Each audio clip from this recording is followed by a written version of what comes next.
This is your main event, Mark's Podcast, brought to you by the Unhinged Sports Radio Network and the Belly Up Sports Podcast Network. I am your first host, lifelong wrestling fan, former radio guy, and cat dad. I am Troy, and with me as always is the WWE Walking Wrestling Encyclopedia and the main event collector. He is the Kevin Owens to my Chris Jericho. Come on, baby. It's Greg. What's up, Greg? What up? It is our first Royal I'll take that Rumble. Yeah, that was a good one. I thought. Yeah, I didn't go with weird and obscure and lame this time. So yeah, and both these guys are in separate companies now. So they really them breaking up of their friendship really messed up Chris Jericho, man. He up and left the company. Yep. But I'll be back for like a couple matches in Hall of Fame induction also. Whatever. Yeah, don't get me wrong, I love Chris Jericho, but if we're gonna see this Chris Jericho back in WWE, it would be cool for like one nostalgia match, and then it's like, all right, that's good enough. I've told everyone that'll listen, no one's gonna, this is not a shot, people are gonna think that is, but no one's gonna remember this part of his career. Okay, this is just him having fun. That's my opinion. I think his career's already been etched. Now it's just whatever. I mean, in the annals of AEW, him being champion and everything he did, right at the beginning of AEW, I think will be remembered. But, I mean, for his career that spanned, a couple decades now, or a few decades now, I mean, it is a blip on the radar. But it's cool that he's done stuff in ECW for a heartbeat, a cup of coffee, whatever. WCW, tons of stuff in WWE, obviously, and now he's done stuff in AEW, so and New Japan. So he's been all over the place.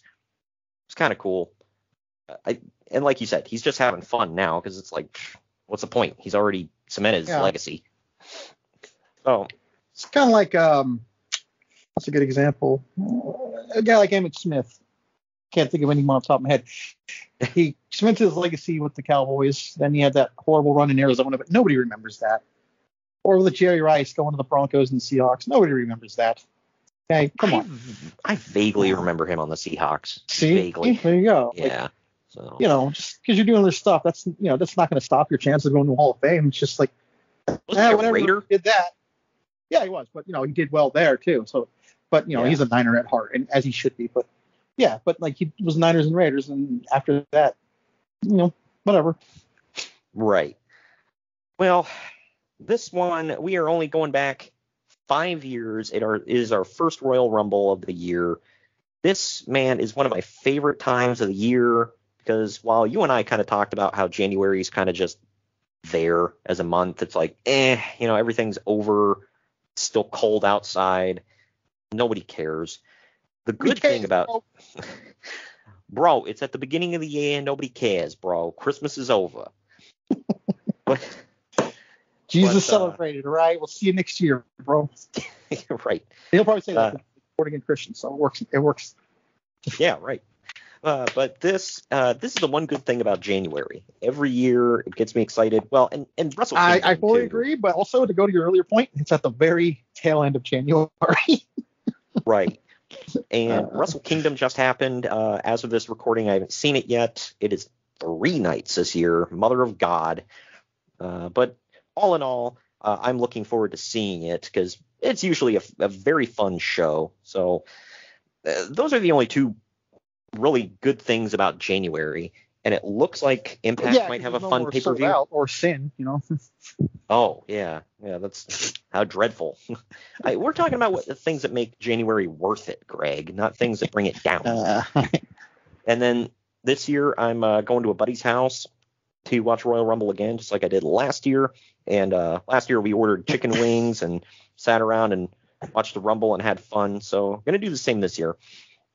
As for Impact, yes, there is a pay-per-view, and if all goes right, Matt Cardona will win their world title. Yeah, and isn't Jonathan Gresham's defending against the ROH title against somebody, right? Chris Sabin. Yeah. Yeah, so that should be fun. I've never seen a Jonathan Gresham match from bell to bell, so. Neither have I, but I heard he's really good, and he's like. I've heard this too, but I also consider the source. Yeah, Sorry, well, I've heard he's like, in the stuff I've seen have proven it. He's got a style like old school Bryan Danielson or, even Zack Sabre Jr. So I like those guys. So, whatever. I'm optimistic about what he can do with Chris Sabin. We talked about how much we love Sabin, so that'll be good stuff. But I think Sabin's probably one of the most underrated wrestlers on this entire planet. Yeah, that's true. And something that held him back a lot was his leg injuries. So, unfortunately. But getting into the Rumble of 2017, there's a lot to cover, news and notes wise, and of the event itself. So we're going to get into all that here in just a minute. We're going to take a quick pause right here to let you know that the Main Event Marks is sponsored by Fanatics. Get all of your officially licensed sports gear with Fanatics at fanatics.com. The link is down to the podcast description. If you could click on that, and when you go to check out, just let them know that the Main Event Marks and Unhinged Sports Radio Network sent you. Also, we are sponsored by Swift Lifestyles. They are clean energy drinks and focus enhancers, great tasting vitamins, and big brain nootropics that are made and shipped from the USA. Go to swiftlifestyles.com and use our special promo code of Main Event Marks with no spaces between it, just all one word, for 15% off your order. And as always, I want to refer you to our link tree. That is linktr.ee/main event marks. There you can see all the links to just everything we've got, be it social media, anywhere you can listen to the podcast, our YouTube, and our swag shacks, a.k.a. our merchandise stores for Bonfire and Redbubble. You can get all of our merchandise on those stores. And you can follow us on all forms of social media. We are now on Pinterest as well as Instagram, Facebook, and Twitter. So check us out on all of those platforms. And make sure that you subscribe to our YouTube channel and check us out every single week on your favorite podcast platforms. That's linktr.ee/main event marks. But all right, that does it for that. We're going to take our first break of the podcast. When we come back on the other side, we're going to talk about the news and notes from this time period. Right after this. Follow the Main Event Marks at facebook.com/main event marks pod, on Twitter at main event _marks, and on Instagram at main event _marks and at main event collector. Get ready to rumble in your new Main Event Marks merchandise. We've got t-shirts, hoodies, masks, hats, stickers, pins, and much more on our Redbubble store. That's maineventmarks.redbubble.com. You can also pick up some awesome clothing items with the latest updated show graphics on our Bonfire store. That's bonfire.com/store/main event marks. Support your favorite retro wrestling podcast and pick up some cool swag on our Bonfire and Redbubble stores. That's maineventmarks.redbubble.com and bonfire.com/store/main event marks. Hey gang, it's Commissioner Cooper of TSS Fantasy. We are the fantasy show of the people. Expert fantasy advice, free contests, leading expert medical and legal analysis, and most importantly, you. Interact with us on all social media platforms or check us out at tssfantasy.com. You can hear us on Spotify, Apple and Google Podcasts, iHeartRadio, and many more. Check out the fun today and be a part of the most interactive fantasy show around. TSS Fantasy, the fantasy show of the people. The Main Event Marks are available wherever you get podcasts and on YouTube. Find all of our links on our link tree at linktr.ee/main event marks. All right, we're back. Yeah, we're back. Just to let everybody know, go to our Linktree account. It's linktr.ee/main event marks. There we have all the links to the show, the YouTube channel, and our swag shack, so you can buy some merchandise from our Bonfire and Redbubble stores. And also, you can check out our social media accounts on there as well. We're on Twitter, Instagram, Facebook. Now we're on Pinterest. I mean, we're all over the place, so go check us out. That's linktr.ee/main event marks. News and notes time. And our ColecoVision game will be coming out soon. I'm working on it. What the hell? News and notes time from January of 2017. There's actually a lot going on here at the beginning of the year in 2017. So, some good stuff. I'm going to be honest. If you mention Impact at all, I will be lost because I don't think I followed it even like for a split second. Yeah, we do have a couple of stories out of there, but the WWE stuff I'm going to start off with because this stuff like kind of brought me back to the moment. Like, oh man, because I was faithfully watching it this time, so I know everything that was going on back then. First of all, the 2017 WWE Hall of Fame class has its headliner, and it's someone that many have doubted would ever be back with the company in any way. ESPN broke the news that Kurt Angle will be inducted into the WWE Hall of Fame on March 31st over WrestleMania 33 weekend in Orlando, Florida. When this was announced, me and my buddy Ramon got tickets day one. Hell yeah, man. You got to see Kurt Angle go into the Hall of Fame, dude. I mean, one of the greatest to ever lace up a pair of boots. Maybe the greatest. I don't know. Depends on. I don't think there's a maybe about that, but that's my opinion. Yeah. It depends on what you're ranking on, but I don't know. Kurt Angle just tore it up. It's funny that he tore it up in WWE and got released, went to TNA and tore it up some more and had amazing matches over there. And, some WWE faithful will be really down on his time in TNA, but honestly, I mean, he did some good stuff over there, man. Not all of it, but a lot of really good stuff. So this was really fun to see him back in WWE. It was time. I mean, what the hell else was he going to do? I never saw anything negative about it. About him going to TNA? Yeah. I mean, other than he wasn't WWE anymore, but he had done everything. Right. Like, literally everything. Can you tell me one guy was there when he left that, he never got to wrestle that guy? Yeah, I know, right? No, and during the time he was in TNA, he was still able to go. I mean, there was Samoa Joe, there was AJ Styles, there was Jeff Hardy. I mean, there was Sting, right? There was Sting. There was a ton of great talent over there. James Storm, Bobby Roode, and he got to wrestle them all, and so many more. And it was really good stuff. I mean, I really enjoyed his time at TNA, like I said. So it was fond memories for me because I enjoyed it too. It's just like, oh man, he was a champion every freaking time I turned it on. Yeah, I know. He literally held all the belts at once one time, except for the women's title. Championships, pal. God dang it, pal. But WWE is bringing the Royal Rumble back to Philadelphia in 2018.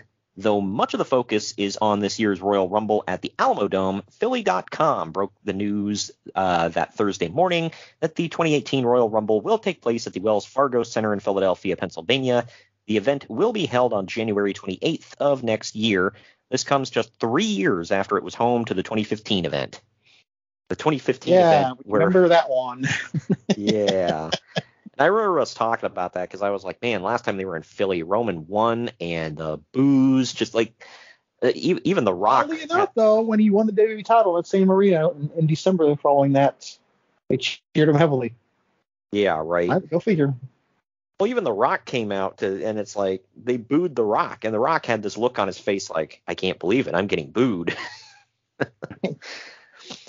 And then this very next time, 2018, was Shinsuke Nakamura winning, so the crowd blew for that one. And it was the first ever women's Royal Rumble won by Asuka. So 2 Japanese stars winning both Royal Rumble matches, and you and I got to see them at WrestleMania. Went on to lose. Yeah, right. Both Royal Rumble winners lost at WrestleMania. Still really good matches, but yeah. And then Shinsuke turned heel and started just uppercutting everybody in the balls. So that was fun, I guess. I feel like we didn't see that coming. No, I sure didn't. I never thought he would be a heel, but he got cool badass entrance too. Who was that woman playing? Anina Strauss? Yeah. Yeah, so that was cool. Yeah. It's kind of a underrated WrestleMania. Definitely. I thought it was great. Seth Rollins won the United States title. Or was it United States or Intercontinental? Intercontinental. Intercontinental. That's right. I forget the champ was at the time. Jinder Mahal won it. Oh, yeah, right? Yeah. The Bludgeon Brothers won the tag titles. I was pretty pissed about that because I'm a huge Uso fan. And you hated the Bludgeons. Yeah, they were stupid. And don't at me, okay? It's not a knock on Brody Lee. the Bludgeon Brothers were stupid. Wyatt family was Right. cool. I mean, if anything, you're on Brody Lee's side with that because he said he hated that gimmick. Oh, there you go. Okay. And he said he hated You know, carrying that stupid hammer around. It came on that stupid music. It was just, I guess it could have been good, but it was just looped, like a 10-second loop over and over. And the hammer made no sense because, no one's going to bash him with a hammer. This isn't GCW. Oh, well, and it's not. And they couldn't call it a hammer, Greg. It was a mallet. Well, to be fair, it was. I mean, a hammer is what you hammer a nail in the wall with, so I guess it makes sense. Brody Lee was telling the story. I think he said the reasoning that they couldn't call it a hammer was because the only one who could carry a hammer was Triple H. Everybody else, they just had a mallet. And it's like, okay, weird. But anyway, yeah, so the Royal Rumble 2018 was pretty good to my recollection, and I know I marked out for it, so. But furthering on here with the WWE news, though the SmackDown Women's Championship Steel Cage match between Becky Lynch and Alexa Bliss was made under the guise of keeping La Luchadora from interfering, the angle only led to the reveal of the woman behind the mask. In what was hardly a surprise given weeks of speculation on Dave Meltzer's reports, that Mickie James was backstage at SmackDown in Memphis, James was revealed to be La Luchadora at the conclusion of the show. She was unmasked by Lynch after her interference helped Bliss retain the women's title. This was the first time that James played La Luchadora on TV, despite ultimately being revealed as the character.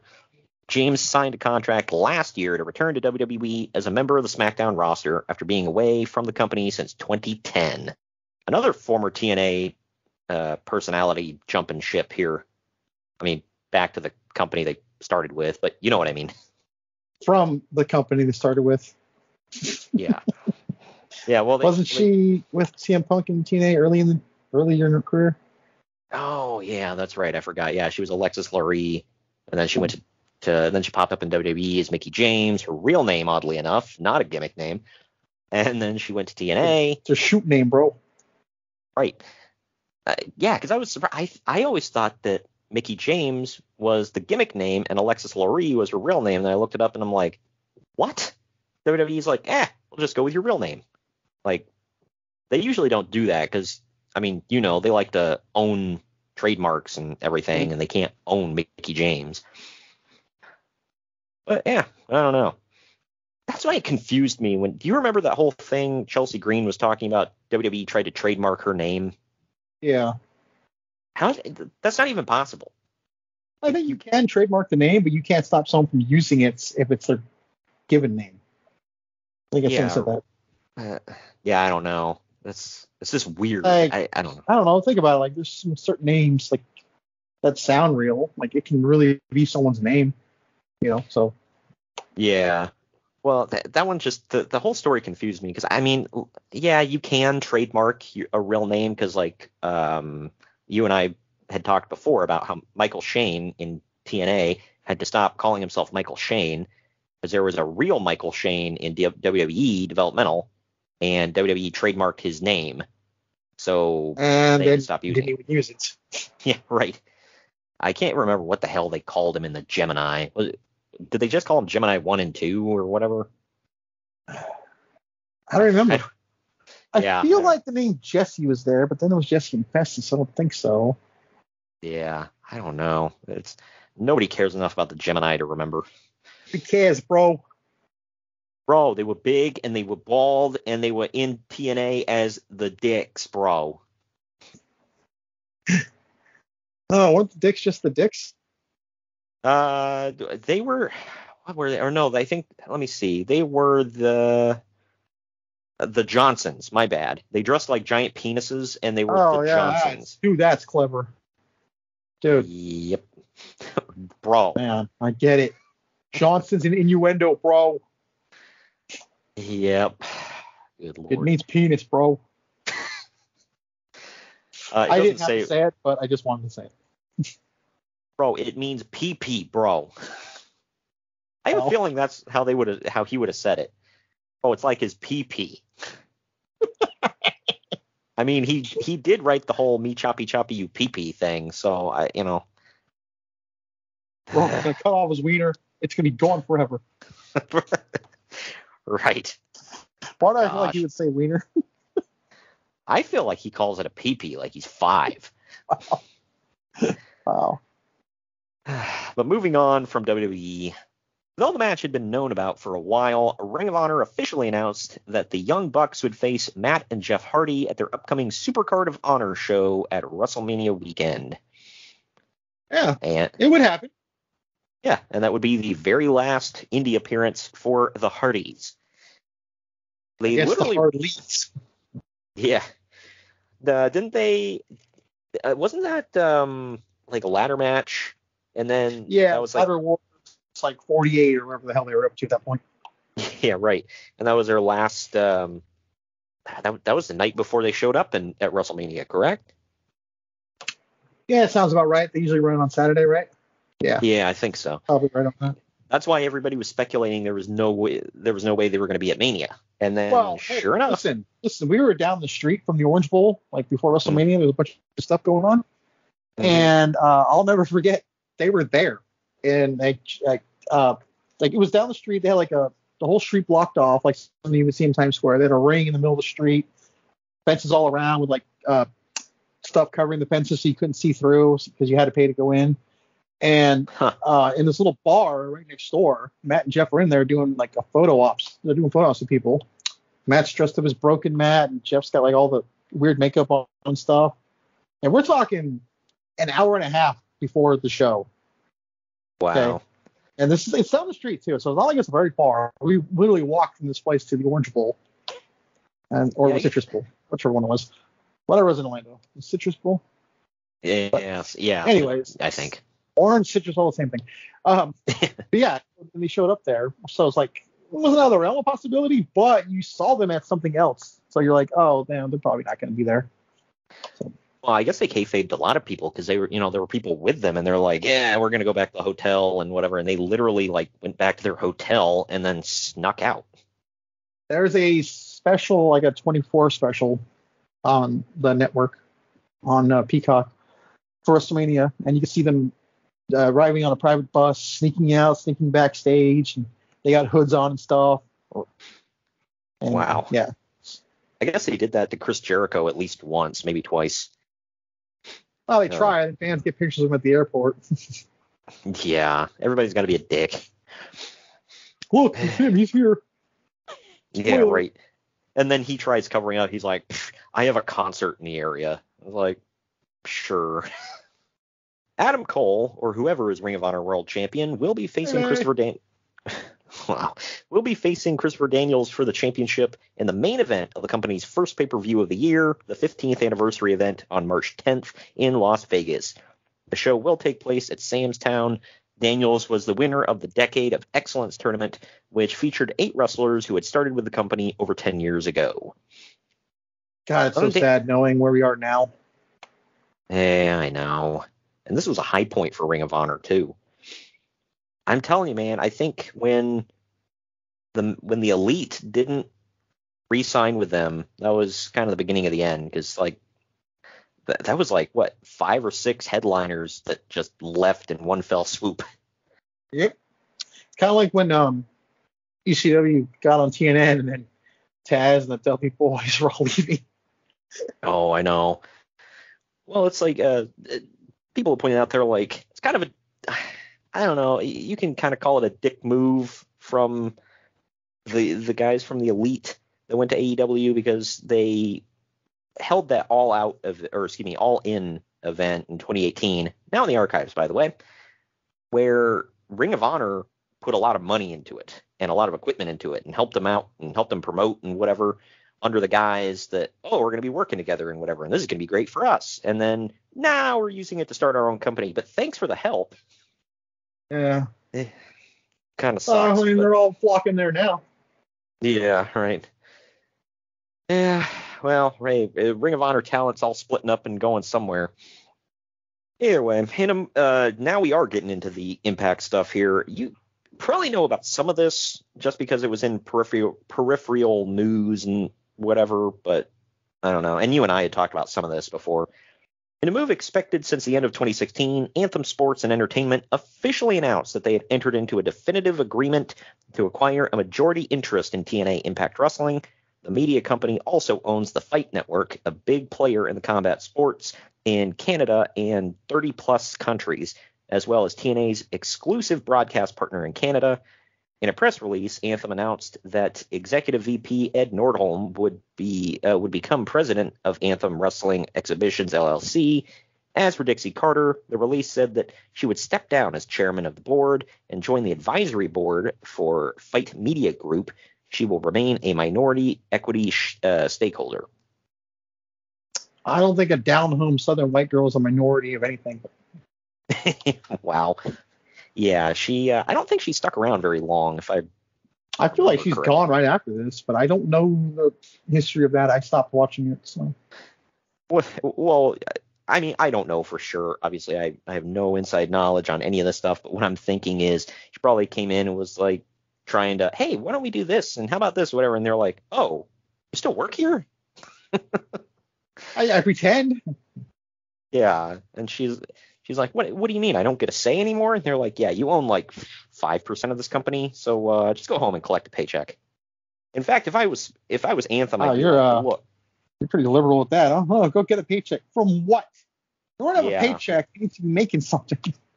Yeah, I was gonna say it's like they were probably like, look, you're lucky that we let you stick around in any capacity. All right, we're still paying off your debts, lady. Get out of here. I literally said, lady. Whatever. But when there was actually like a lot of talk when they took the company, they said, yeah, there's a huge amount of debt that they're taking on by buying out Impact that was run up by Dixie Carter. Oh man, yeah. I mean, if you listen did to Bruce Pritchard talk about everyone go straight to Hogan and Bischoff's contracts because Bischoff had an aneurysm over that? Yeah, right. Well, according to Bischoff and Pritchard both, they said at a certain point, the Carter parents, I can't remember, Janice and Bob Carter, I think, the parents of Dixie. Janice for sure. That was a business weapon, yes. Yeah, right. I think it was Bob Carter. They said they cut Dixie off, like company-wise. They're like, yeah, we're not pumping any more money into that company. And Bischoff and Pritchard were like, we're just now starting to get going. And you're like, nope, it's either going to sink or swim on its own. It's like, do you realize how long it takes to turn a profit from one of these companies? Like, we're right on the cusp, and you're like, nope, figure it out. Whatever. I mean, hope it's not a sign of things to come. Yeah, right. Jeff Jarrett has returned to TNA in a working relationship as a consultant. He, wife Karen, and Dutch Mantel are all in Orlando right now for the beginning of what will be a long run of TV tapings. I want to say this is when he came back. Oh. Yeah, Dirty Dutch. Dirty Dutch, yeah. Zebekiah. Yeah. What's his name with Jack Swagger? Zeb Coulter. Zeb Coulter, yeah, okay. Yeah. This, I believe this is when Jeff brings in the, no, this was post GWF, I think, or GFW, sorry, GFW. Let me think. When does Brian Myers come back to WWE? 2016? Yeah. So it's post, yeah. I only know that because Brian Myers was part of it. The reason I remember, or I'm thinking this was after, was because Cody was they call it their next gen champion, and Cody was about to leave Ring of Honor here real soon, so there was no way he was coming back for that. But yeah, I don't remember this run by Jeff Jarrett, and he was back in WWE within 2 years. 3 years? Yeah, he was there the next year because we were at his Hall of Fame. Oh yeah. Okay, so within a year he's in WWE, which, man, I thought hell froze over. And he enters the Royal Rumble at number 1 in Phoenix, the one I went to, or maybe it was number 2. I think Elias was 1, but yeah, it was 1. Yeah, in Europe's Elias. And he made sure to wear that Chippendales Reject outfit. Yeah. I mean, he wasn't going to come up to his awesome Kid Rock mix theme. I don't think they can use that because they dub it over on the network too. But That's Wishful stupid. thinking. It's like, that was the same year that Kid Rock went into the Hall of Fame. Why couldn't they just have him come out to Cowboy? Like, dang, man. Like, hey, we'll induct you into our Hall of Fame. Let us use your song. Like, just one time. Come on. I mean, they couldn't let him use it as okay, we'll overlook you saying you're going to body slam Democrats. Pretty sure that probably should have been said. But it's like, okay, we're going to use this song, man. Yeah, right. Oh, man. Last TNA story I got here. UFC star Josh Barnett appeared at the recent TNA television tapings in Orlando. Barnett, currently on an USADA temporary suspension regarding an out-of-competition drug test taken on It December would 9th. not be temporary. Sorry. Oh, is it forever? I'm pretty sure he's done now, or at this point, yeah. Oh, wow. But he has a pro wrestling background and was a disciple of Billy Robinson, one of the biggest stars of the 60s and 70s. Yeah, I don't think he stuck around TNA very long, like maybe a year or two. He went on to New Japan to do the announcing, I believe, right? Yeah, he was in New Japan for a while. He did. He actually fought or wrestled whatever in Bloodsport, and he's done a couple things here and there. It's currently his. Is it his? I think it's called Josh Barnett's Bloodsport. I'm pretty sure. That one I wasn't sure about because they changed the name of it every year. So I mean, last time I saw it, it clearly said Josh Barnett's Bloodsport. It could have changed by now. I don't know. Yeah, well, no, I mean the reason I said that because like they hold that big event every year and they always put like somebody else's name in front of it. So they're like so and so's Bloodsport. Oh, okay, then that's probably what it was then. Yeah, so I think it's whoever's in the main event. But let me see. GCW Bloodsport. Oh my gosh, it was bought by GCW. Ew. Okay, maybe I'm wrong because I'm seeing it's Matt Riddle's Bloodsport and then Josh Barnett's Bloodsport for the next 7. So maybe I was wrong and you are correct.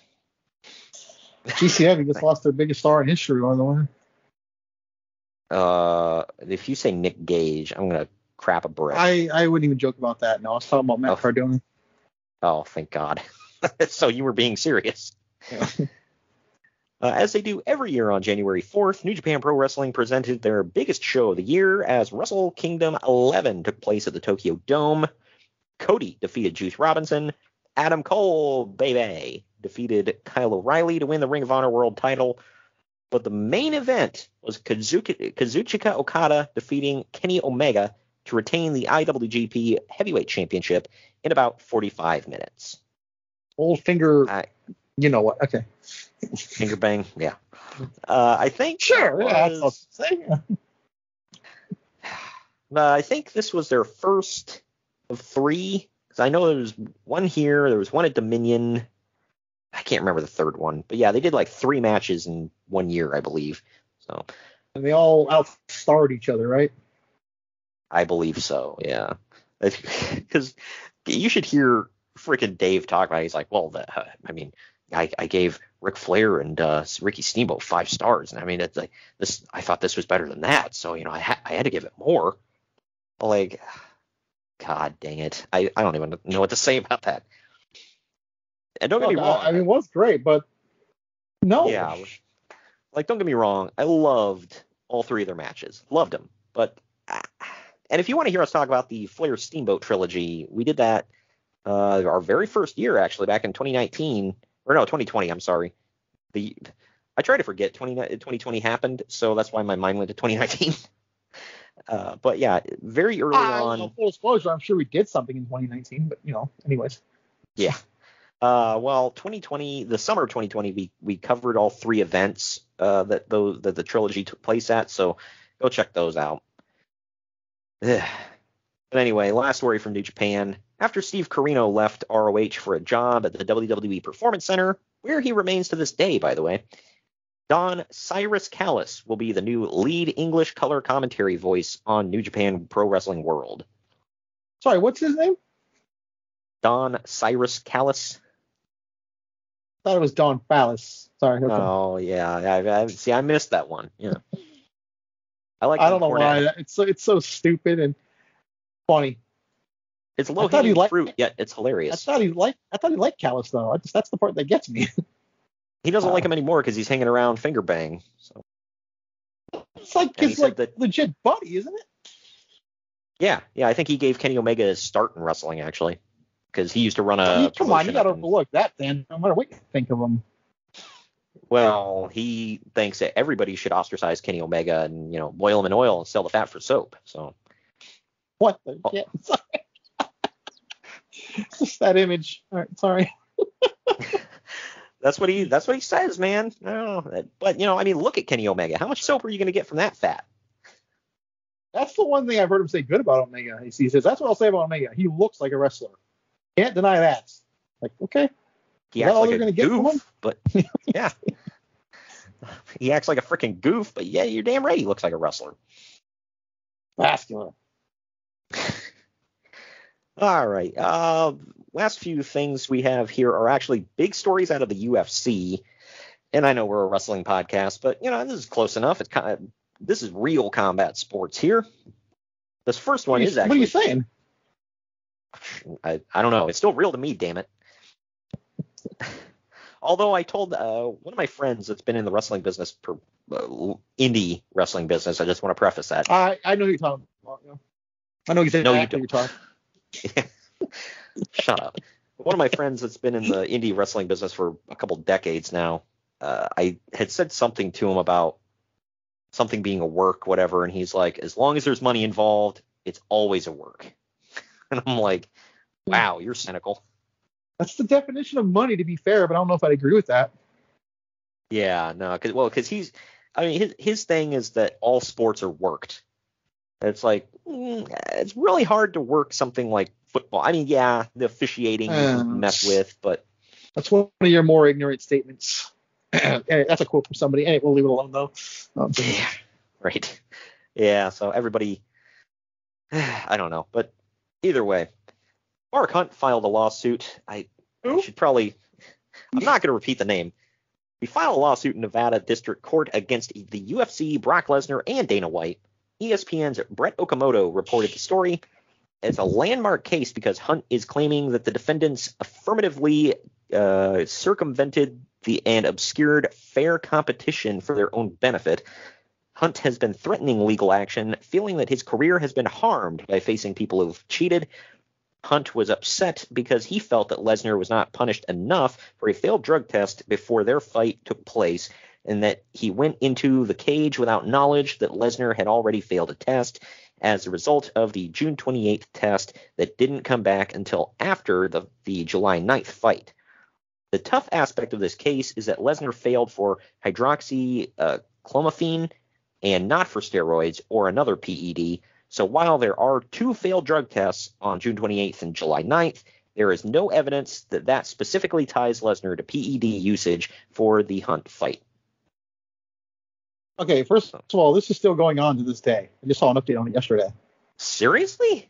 Mm-hmm. 5 years later? Yep. Oh, Mark Hunt says he'll drop it if he can fight Dana White and Lorenzo Fertitta and the other Fertitta in the cage.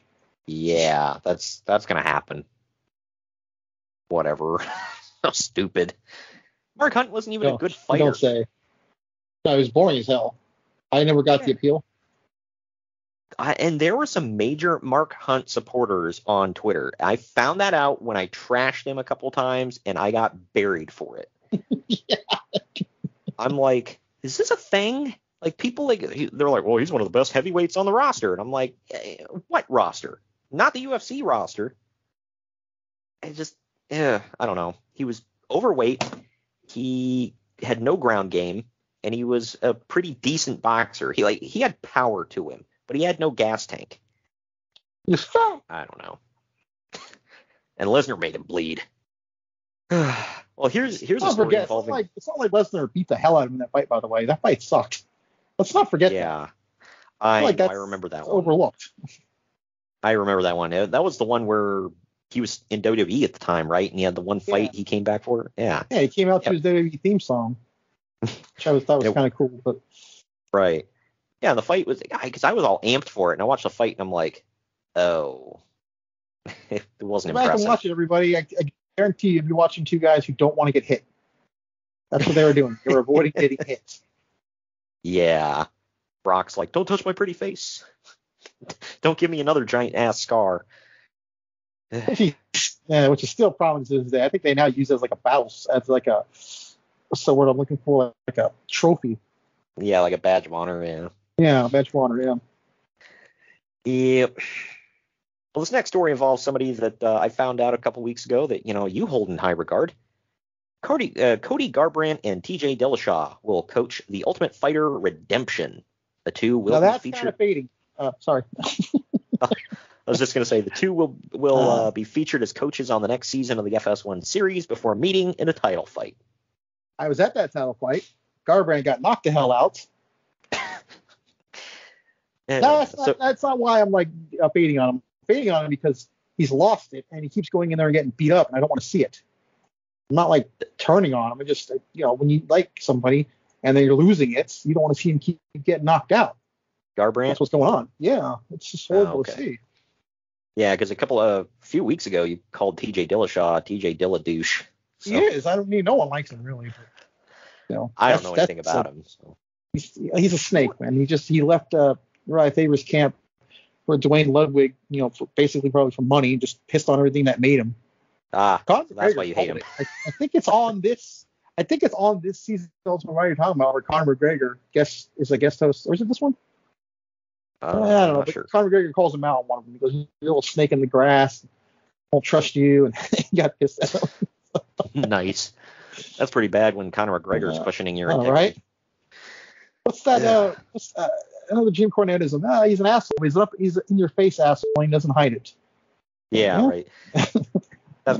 He used to say, and I'm not going to say the words, but that's why, he said something similar about difference between Sonny and Sable. He said both were C words, but Sonny was like upfront about it, whereas Sable kept it hidden. He's like, that's why I can respect Sonny. UFC returned this one. I had to put this one on there because it's like, wow, how 5 years have changed things. UFC returns to network TV for the first time in 2017 with a fun card, once again headlined by female fighters. Valentina Shevchenko will be headlining a Fox show for the second consecutive time as she takes on the Ultimate Fighter 20 champion and top contender Juliana Lima. Oh, sorry, wrong Juliana. Never mind. I thought it was Pena. You mean the current reigning, defending bantamweight champion who shocked the entire world and made me $50? You mean that one? I read the story like multiple times. I thought it said Pena. I don't know why I didn't catch Lima. What? I don't know. You probably just caught the name Juliana. Yeah. But the winner is expected to challenge women's bantamweight champion Amanda Nunes later this year. I assume that Valentina won that fight and then lost to Amanda. A very close razor decision that I don't think she lost personally, but we can save that for another time.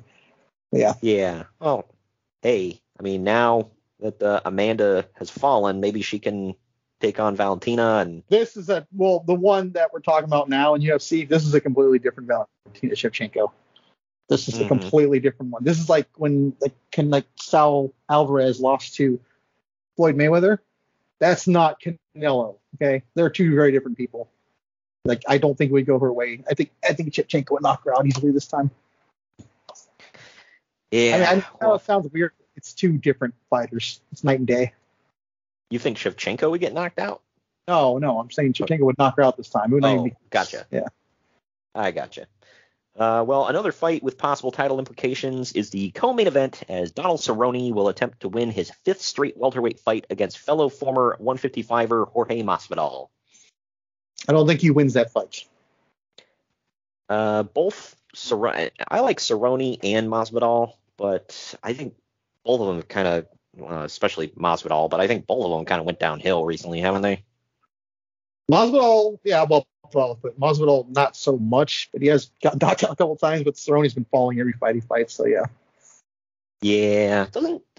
Who's been, oh, that's right, it was freaking, is it Jake Paul trying to goad Masvidal into a fight? Yeah, I mean, he's just trying to get any box office name he can. Yeah. Dana White was making fun of him about it. Because I guess Jake Paul also claimed that Dana White does cocaine, and Dana White said, "I'll make a deal." He said, "I'll make a deal with you. You can cocaine test me for 10 years, and I'll pass every test. But let's steroid test you for the next 10 years and see how many tests you fail." Conveniently, he's not responding. Yeah, right. And he's like, "You're not responding to any of my challenges, man." He's like, just like you can't get a response from Jorge Masvidal or Conor McGregor or any of them guys. Just say people that matter. Yeah, right. You notice he never calls out like, just some random undercard fighter. It's always the top guys. He calls out people that or people that aren't boxers. Yeah, I mean, that's right. Freaking Paul brothers. I can't stand either one of them. Well, I mean, they should be fading away because apparently their last pay-per-view or the last pay-per-view we just saw bombed as far as buys go. Oh no, not that. They're trying to make a joke out of boxing and MMA. It's like, get the F out of here, man. I mean, boxing to me, and I'm going to get some heat from one of our listeners, but to me, it already struggles to maintain its image. They have some really top name fighters that if they're fighting, people watch, like Canelo or like Tyson Fury, but there's not a lot, and these idiots are bastardizing it. Who's the guy that Tyson Fury beat the last couple times? I can't think of his name. I think he's from the area, my area. Black guy. I know he beat, was it Deontay Wilder? Yeah. Yeah, Deontay Wilder. I didn't know he was from. That's it. I didn't know he was from there, but yeah. He might not be. I know guys from the area who are big fans of his. Yeah, those are the names that they're they draw numbers, but to your point, it's only a couple of them. Let's be really fair on this. It's smart, but no one's going to respond. Right. Yeah. And I'm wrong, by the way. He's from Tuscaloosa, Alabama. Old Tad. While appearing on UFC Tonight, UFC light heavyweight champion Daniel Cormier announced that he would be defending his title against number one contender Anthony Rumble Johnson at UFC 210 in Buffalo, New York on April 8th. Cormier has been scheduled to defend his title against Johnson in the main event of UFC 206 in Toronto last December before having to pull out of the fight due to injury. Does this one ever happen? I don't remember if it happens or not, but I can tell you Cormier doesn't lose, so. Yeah, so that's got me curious now. It's like, did it happen at 210? Let's see. Yeah, Cormier Johnson 2 is on the cover, but that doesn't necessarily mean anything. Yeah, it does happen. Okay. Cormier wins in round 2 in 3 minutes 37 seconds via rear naked choke. There you go. Now Rumble Johnson, I believe, is off with his pot dispensary. Holy crap. Man, I just want to go home and smoke weed, man. No, that's Derek Lewis, dude. They're getting people mixed up. Yeah. Well, he needs to go home and put some integrity in UFC. My South Park fans out there will get that one. Anyway, last story I got here. Dana White just announced an Anderson Silva versus Derek Brunson match for the February 11th show at the Barclays Center in Brooklyn, New York. The bout will take place at UFC 208, which is headlined by Holly Holm fighting Jermaine Durandame. Durandame, yeah. Okay. For the women's featherweight title, the winner of that fight will be the division's inaugural champion. And that the winner of that was actually Jermaine. Yeah. So, wow. Okay. What I did not know that. 208. Oh, wait, what month was that? February. Okay. So Anderson Silva did. Yeah. Silva did defeat Brunson in the third round via unanimous decision. It was not a good fight. Yeah, 29-28, 29-28, 30-27. Holy crap. If I remember correctly, didn't every fight on that card go to decision except for one? I feel like that one was horrible. Yeah, the main event was a unanimous decision. That was decision. Ronaldo Souza or Jacare. Yes. Jacare Souza. Good Lord. Defeated Tim Bosch via submission. Yeah. Okay. And every other one was submission decision, right? Yep. Now, Teixeira That's gotten some crap for being one of the worst cards or one of the most boring ones ever.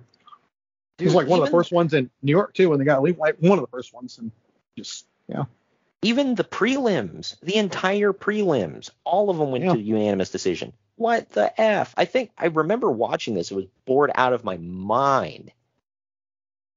Oh, man. I forgot about this card.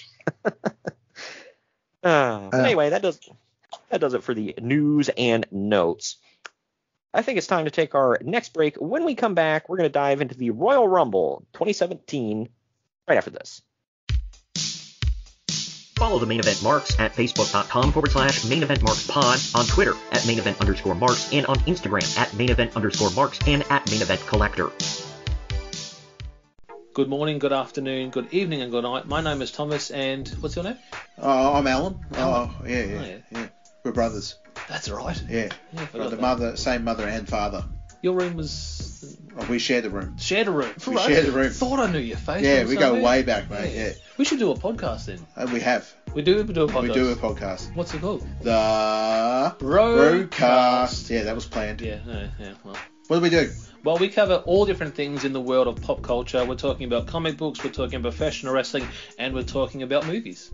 Go back and watch classic retro wrestling events, the likes of WWE, WCW, and if you do like that, you can check us out on Apple iTunes, also on Podbean, Anchor, and on Podknife. Also check us out on Twitter at The Broadcast. That's BROKAST. Nearly stuffed up the ending. No, it's all right. Good on you. Yeah. Instagram also at The Broadcast Podcast. Remember, we don't spell it with a C. We spell it with a K. Sorry, mate. Take it easy.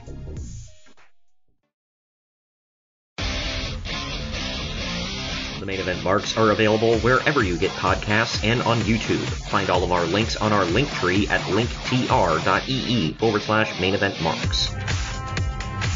And we're back. WWE Royal Rumble 2017 time took place January 29th, 2017. The tagline, Remember the Rumble. It took place in the Alamo Dome in San Antonio, Texas. And the attendance was 52,000. Texas. Yes, that. And the attendance was 52,020. There you go. I don't know if that was a sellout or not. If not, it was damn close. 52? Yeah. The Alamo Dome? Yeah, it's got to be. Yeah. They don't adjust it for football, so I don't think it's like... Yeah, 52,000. That's a freaking lot of people. Was this the year Ty Dillinger came out number 10? Yeah. Mm-hmm. Yeah. Okay, I watched a couple of Royal Rumbles this week. I mean, I did one first for the show, but I started getting lost at what happened when. Right. Yeah, this one was. It says it's a 64,000 seat dome. So, all right, so maybe not legit sellout, but yeah, they were off by. I don't think anyone's crying about this attendance though. No, 52,000 is more than respectable, and it's much more than they did. Weren't they in the Alamo Dome like 20 years before this? One of my notes was, wow, it wasn't quite a Mil Mascaras sellout, but it was 97, yeah. Yeah, holy crap, Mil Mascaras sellout. Well, I mean, didn't Uncle Dave or somebody say that one sold out because Mil Mascaras was in the Royal Rumble? Oh, for God's sake. Conveniently forgets that Shawn Michaels, the hometown boy, was in the main event. I forgot about that. I didn't know that he said that, but yeah. I stand corrected, by the way. They actually pulled in more back in 97. Holy crap. It was 60,477. Because of Mil Mascaras. Right. Oh, so I'm honestly shocked that this one didn't do as many, but it was close. Well, like you said, nobody's crying over that number. But during the Royal Rumble kickoff pre-show, which I didn't watch, by the way, did you watch it? Probably. I don't remember off the top of my head, but. No, I mean, like, watched it back this week. Oh, no, not this week, but recently. Okay. I have seen it. I saw it when it aired, and that was it. But during the Royal Rumble kickoff pre-show, Becky Lynch, Nikki Bella, and Naomi faced SmackDown Women's Champion Alexa Bliss, Mickie James, and Natalya. Naomi won the match for her team after pinning Bliss off of a split-legged moonsault. Next, Cesaro and Sheamus, better known as The Bar, defended... We are The Bar. I don't know why every time I say that, it comes out sounding like a pirate, but, whatever. But anyway, they defended the Raw Tag Team Championships against Luke Gallows and Carl Anderson with two referees assigned to the match. Anderson pinned Cesaro with a roll-up while holding the tights to win the titles. And then finally, after that, Nia Jax faced Sasha Banks. Jax hit a pop-up Samoan drop on Banks to win. And that leads us into our first match of the night. We got two women's matches on the pre-show. Okay. Sorry, real quick. You're talking about these matches. Like, I didn't see any of these. Did I watch the wrong one? And then it just you're doing the pre-show. Okay. Sorry. Yeah, right. Yeah, and they actually talk about during the Rumble match. They talk about the tag title match, but they put the tag titles and two random women's matches on the pre-show. Cool. And then we open with the Raw Women's Championship match. It's Charlotte Flair versus Bayley. This one went about 13 minutes. It's Bayley. Charlotte, Bayley. Yeah, it was a nice little flashback here because I'm so used to seeing the Karen cut Bayley that this was different seeing going back and remembering what was. But Charlotte starts bleeding from her mouth at one point. In the end, Charlotte hit the natural selection on Bayley onto the ring apron and pinned her to retain the title. Uncle Dave gave this 3 1/4 stars. I don't know what bumped it up a quarter. Maybe the way they look. I don't know. I gave it an even 3. What say you? Tell me wasn't the way they look because he probably thought they were fat. Oh, I gave it for 3. God's sake. Maybe he said Bayley had a shovel face. For those that don't get the joke, guy. For those that don't get the joke, we were at Fastlane 2019 and in Cleveland, and some weirdo behind us was yelling stuff, and he claimed that Bayley had a shovel face, whatever that means. I still don't know. I'm assuming he was saying she wasn't good looking, but yeah. Well, then, so he probably needed to go to the eye doctor, and that would be a good spot to, if we had a sponsorship for an eye doctor right here, we could slip that in.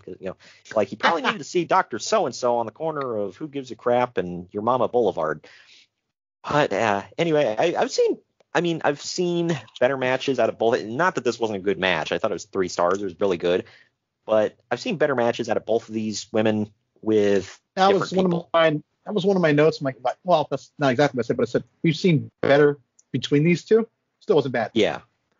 Yeah, right. Yeah, it wasn't. That's why I was like, is it 3 stars? It's like, it's more than 2, so I'll give it 3.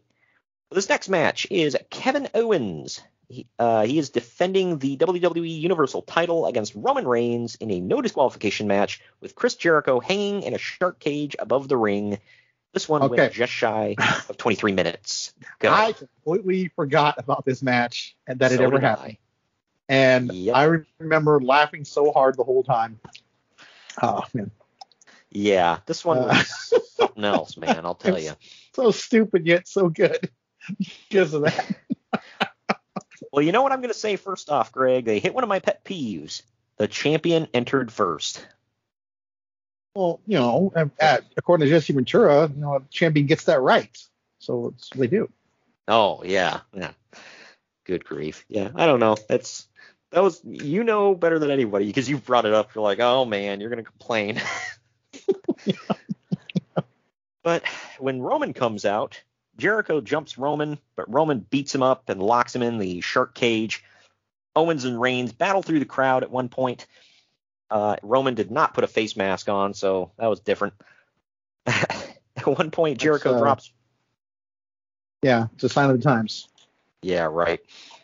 If you're listening to this in like 3 years, God, I hope, for a couple reasons, masks were a thing in 2022. Yeah, right. I just like that one, because they never do this, but when that one time that Roman went into the crowd, like before he went in, he made sure to put a face mask on. Everybody booed him. Yeah, we were there. Oh, yeah. Where was that? That was at Extreme Rules. Oh, was it that show? I thought it was another. Yes. Oh, okay. Got to forgive TJ's bad memory, folks. Yeah, I could. So I was there, and I don't even remember that. All right. Anyway, look, I love Cleveland, but he's not in the wrong for doing that. Just saying. And you're not even talking about COVID either, but we're going to move on. Yeah, right. At one point, Jericho drops brass knuckles to Owens, and KO hits a Superman punch, but he doesn't win with it. In the end, when Roman goes for a spear, Braun Strowman runs out and beats up Roman, chokeslamming him, and then putting him through a table with a running power slam. This allows Owens to crawl over and pin Roman for the win. Uncle Dave gave this. I'm not finished with you. Good Lord.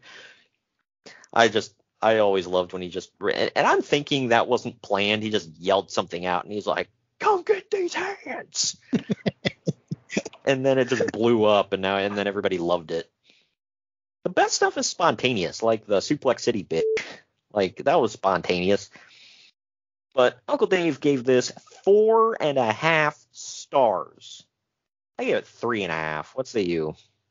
I gave it 3. No, not 4. Yeah, he acts like to me, on our scale, the difference between 2 and 3 is not as big as the difference between 3 and 4. Yeah, if that makes sense. Yeah, for me, 2 is more average. 3 is decently above average, and then 4 is like amazing, and 5 is like mind blowing. But yeah, this was just shoot. Now I would chill for a 3, but. Anyways, back to the show. Wow. Good grief. Yeah, this one, I don't know. It was a good match. I liked it, but damn near 5 stars? Come on. Whatever. Anyway, by the way, it's funny looking back and seeing Braun Strowman with that long-ass ponytail and the shaved sides of his head. Have you seen him, like, today? Yeah, he's got a blonde beard. What the hell? Yeah, that one was freaking weird. Well, hey, Keith Lee's beard and hair are completely gray. I had no idea. Did you see that? I did not see that.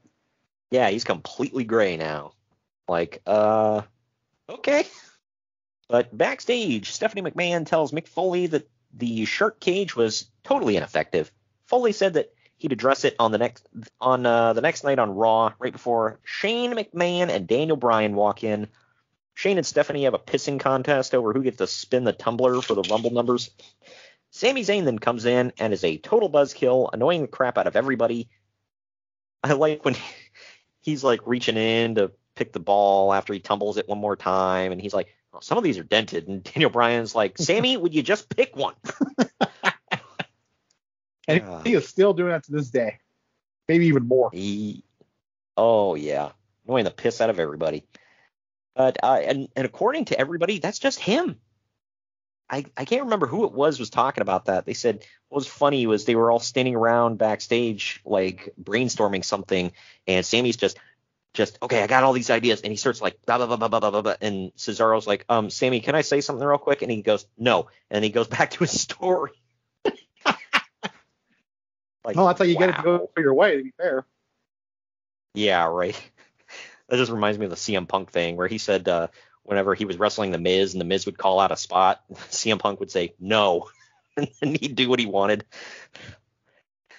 He said by the end of the match, you know who The Miz that is? Yeah, he said by the end of the match, The Miz was pissed at him. And he said he did it like every time too.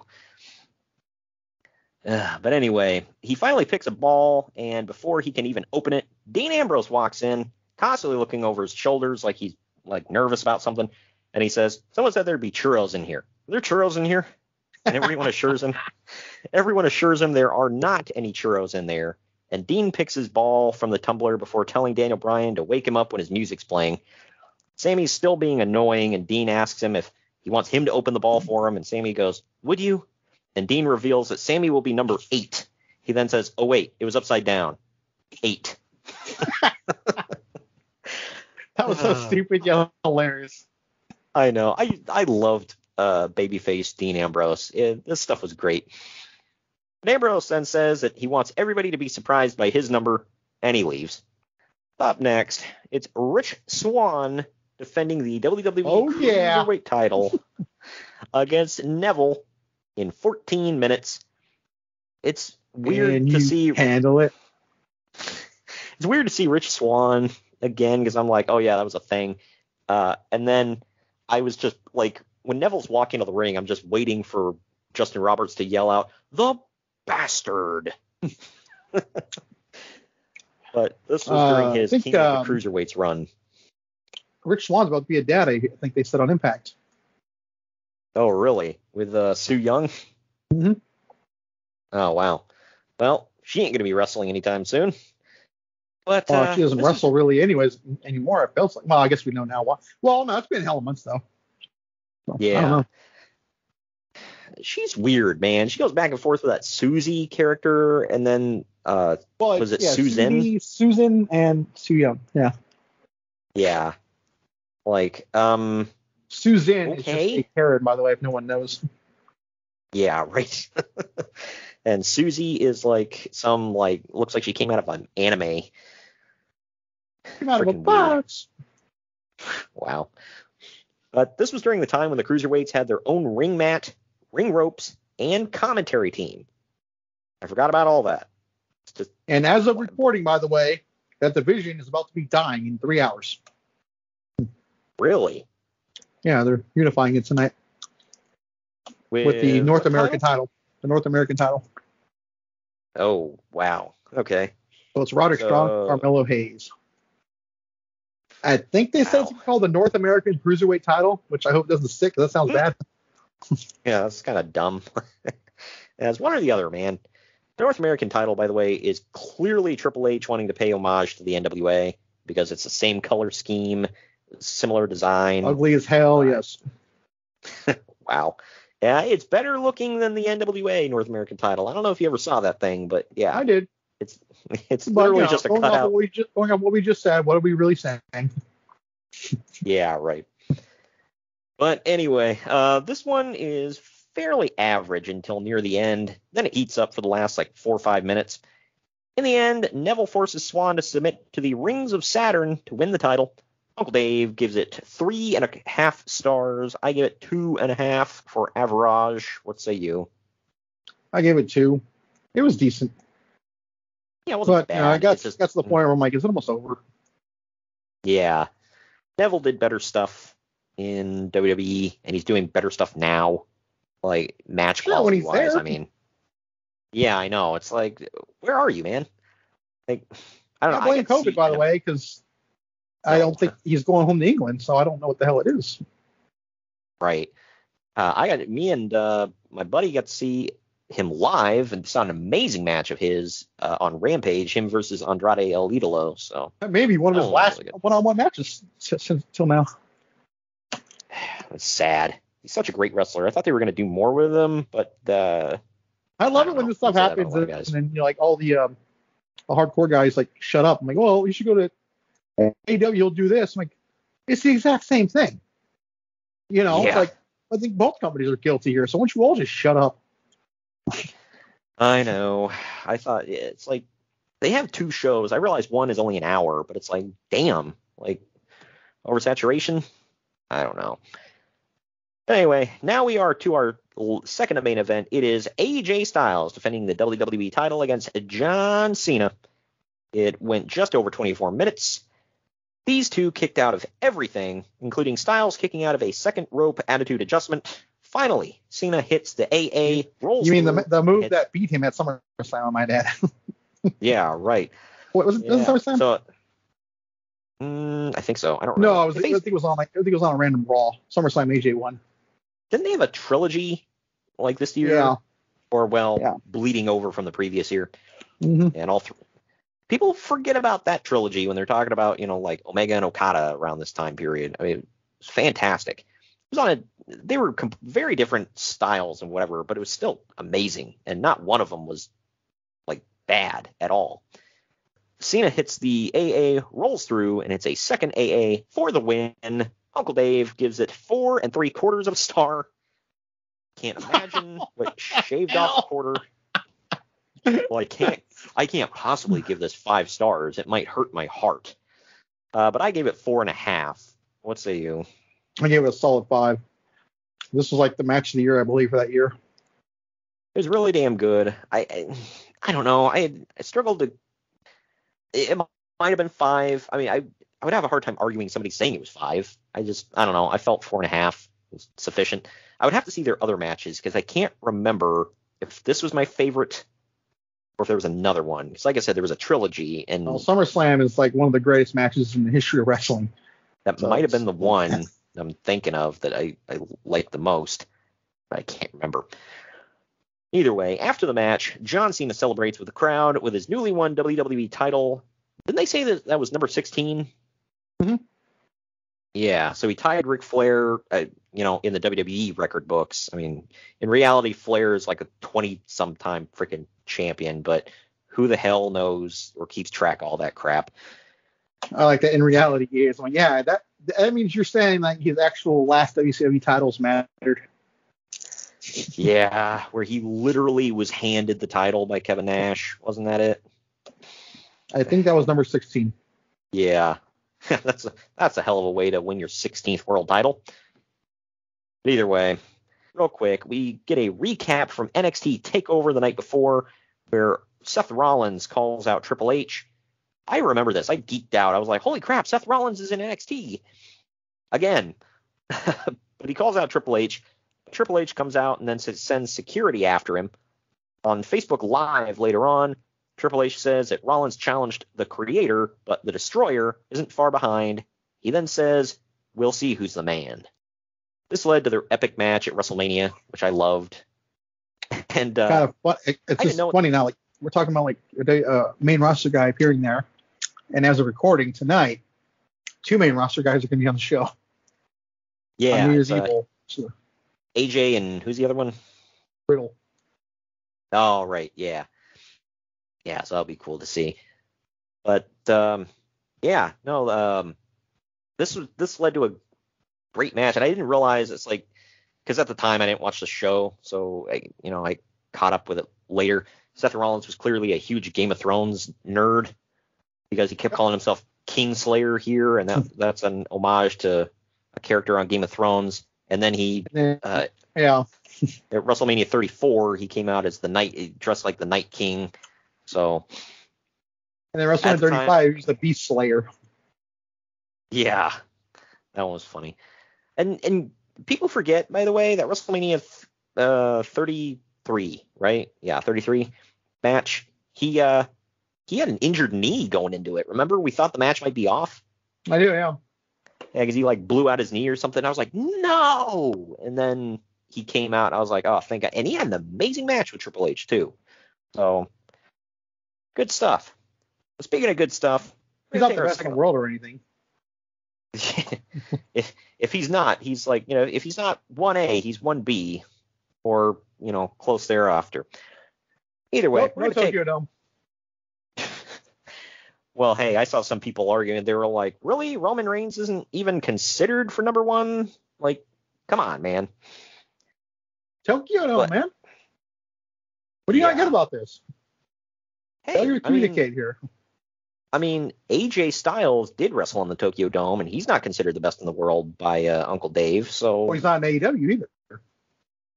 Yeah, see, but there's always a thing there. I mean, they pay him. I mean, no, they don't. But no, we don't pay him. It's not. Hey, it doesn't. We don't give him a W-2. Okay, we don't even give him a 1099. So. Just saying. Okay, so you got less than $500. Yeah, right. Or, we slip him a little cash. You know what I'm saying? Who's to know? He does the live cash in California, exchange so. Yeah. Well, either way, we're going to take our second to last break here. When we come back, it is the main event 30-man Royal Rumble match right after this. Follow the Main Event Marks at Facebook.com/Main Event Marks Pod, on Twitter at Main Event _Marks, and on Instagram at Main Event _Marks and at Main Event Collector. Hello, everyone. My name is Ryan McCarthy, and I'm the host of the No Credentials Required podcast. Start your work week with the Monday Drop-In, where I talk about the sports beat in the Capital District, also known as the Mighty 518, as well as Metro New York sports from an upstate point of view. I also give a life lesson from a weekly sports story, so you might learn something from that. I also have a midweek podcast where I interview different sports personalities and talk about a wide array of topics. Take a listen and subscribe on your preferred podcast app, including Apple Podcasts, Spotify, Spreaker, Google Podcasts, Amazon Music, and iHeartRadio. Also check out our social media channels on Twitter and Instagram, BellyUpNCR, and Facebook.com/BellyUpSportsNCR. We're a part of the Belly Up Sports Podcast Network in association with Godzilla Media. No credentials required, where you don't need a press pass to talk sports.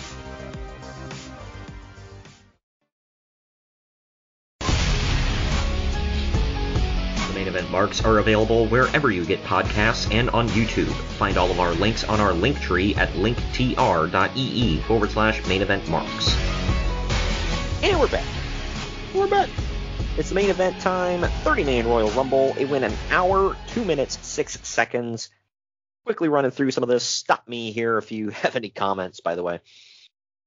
Big Cass is the first entry, along with Chris Jericho at number 2. And, Big Cass had to come out first with Enzo and do their whole shtick for like 5 minutes. The crowd freaking blew for them, by the way. So that was fun to remember. People love those guys, man. Yeah, and now Big Cass is in Impact doing stuff. And he could be the next Impact champion. I said earlier, hopefully Cardona, but it could be Cass. I still think they gave him, I realize it's his real name, but they call him W. Morrissey. Really? Yeah. Sounds like an accounting firm or something. Yeah, right. When he was in the Indies, I think he went with Kaz XL or something. Like, yeah, okay. Right. Yeah. I remember you and I used to joke about it. We were like, what is he going to be? Big Will or, or Large Will? I think one of our friends said Large William. I said Will XL or something like that. And I was like, I was close. Anyway, number 3 is Kalisto, now with backstage bitching action. Now. Right. Mojo Rawley is number 4. God help us. I was staying hype for that, dude. Hell yeah. Number 5 is Jack Gallagher, which I forgot was a thing. Hey, you remember he got Me Too'd? Yeah. There you go. Wow. That was not intentional. Just happened. Holy crap. Yeah. That was not intentional. Wow. Quickly moving on. Number 6 is Mark Henry. Henry eliminates Jack Gallagher first. Braun Strowman enters at number 7. Strowman quickly eliminates Rawley, Big Cass, Kalisto, and then Mark Henry. Sami Zayn is number 8. Number 9 is The Big Show. He gets eliminated by Braun Strowman next. Number 10 is Ty Dillinger, and the crowd hits the roof of the Alamo Dome. I freaked the F out. Because we didn't see it coming. We were like, how did we not see this coming? It's 10. I think, if I remember correctly, I think I was watching this with a friend that listens to the show. And yeah, I think I told him that was my pick. I'd have to ask him. Yeah. Yeah, I can't remember correctly, but didn't he wrestle the night before at TakeOver San Antonio? Yeah. I don't remember who, but yes, he did. Yeah, I'm trying to see here. He wrestled Eric Young. That's right. It was the opening match of the card. Yeah. And Ty Dillinger, now Sean Spears in AEW. Eric Young, now back in Impact. So there's that. With, what's that group called again? Reckless by Design or Violent by Design. That's it. Yeah. Whatever. But anyway, number 11 is James effing Ellsworth. When he's too scared to get in, Carmella yells at him to get in and shoves at him. Dean Ambrose is number 12. There's all women in there to beat. Yeah, right.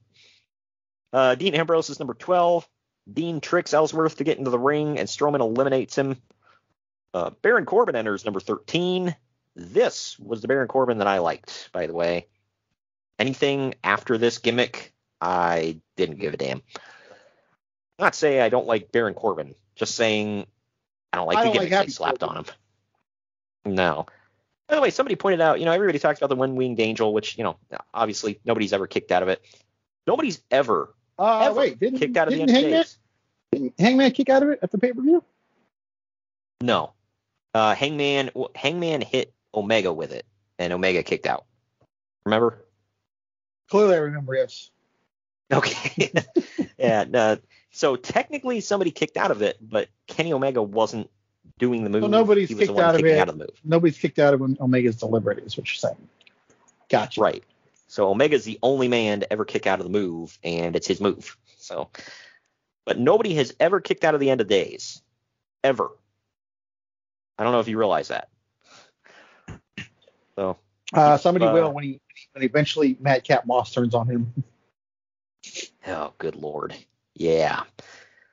But anyway, Ty Dillinger gets eliminated by Braun Strowman next after Sami Zayn hits the Helluva Kick on Strowman. Corbin clotheslines him. Yeah, I don't get why they call it Helluva Kick. It's like it's supposed to be Helluva. Helluva doesn't even make sense. They don't want to offend censors. How is hell like that doesn't get bleeped? I don't know. They say I don't want you to believe, but SHIT, they say it regularly on every show now. Yeah. Both companies. So I don't know the rules anymore. I'm lost. They're getting edgy, Greg. There you go. Branching out. Hey, they're trying to get that ever important 18 to 49 demo or whatever the hell. Anyway, I don't know. But Sami hits a Helluva Kick on Strowman. Corbin clotheslines him out and finally eliminates Braun. Kofi Kingston's number 14. Number 15 is The Miz. Sheamus is number 16. Big E is out next at number 17. And number 18 is Rusev. Cesaro now enters at number 19 and starts swinging everybody. Xavier Woods comes out at number 20. Number 21 is Bray Wyatt. Number 22 is Apollo Crews. And yes, the ring is full. The Bar then eliminates all three members of the New Day at the same time.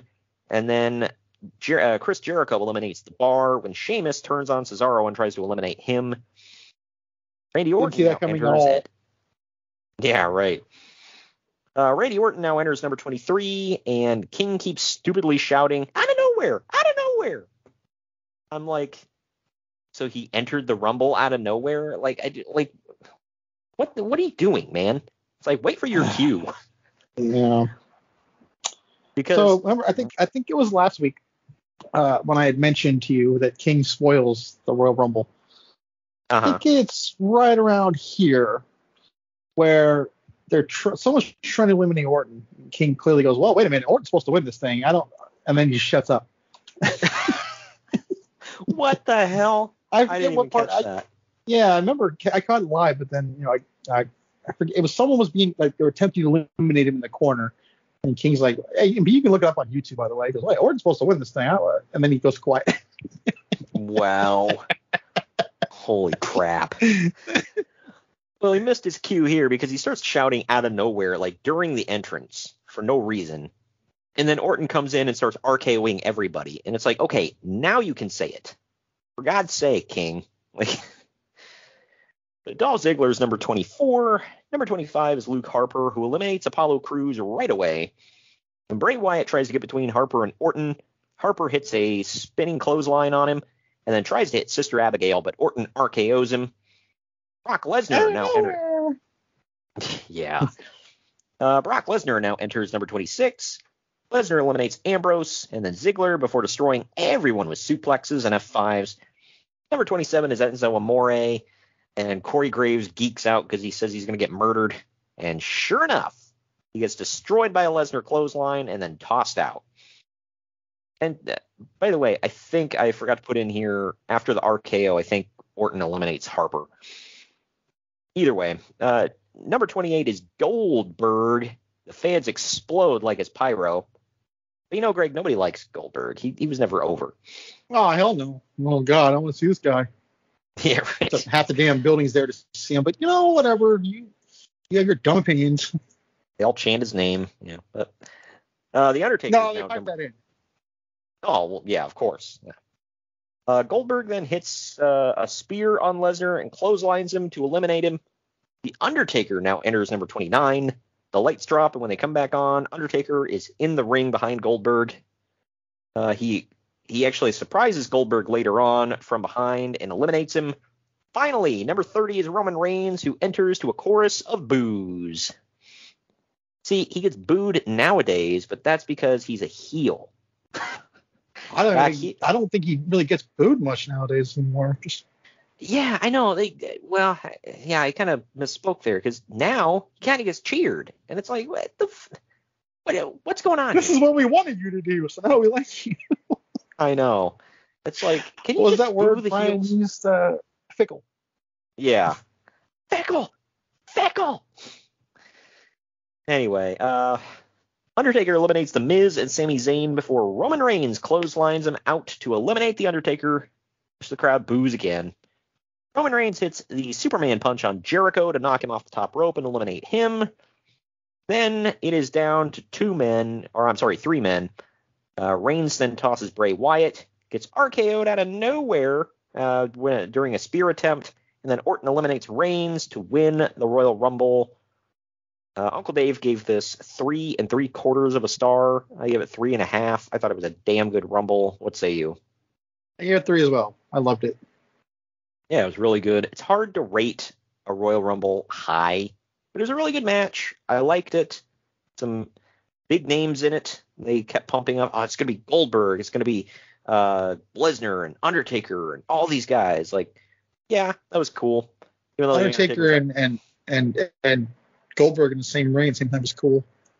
I know. Of course, it would turn out disastrous later, but yeah, right. Right here was cool.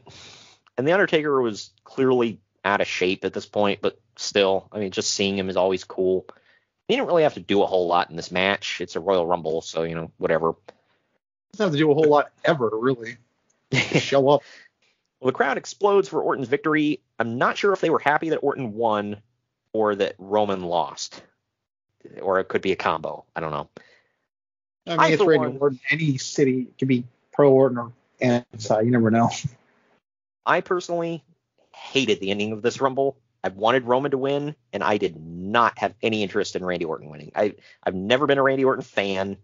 I get that he's over. I'm not one of them. It's like, well, I don't like him. Therefore, I think he's awful and he should never win. Like, clearly the crowds love him.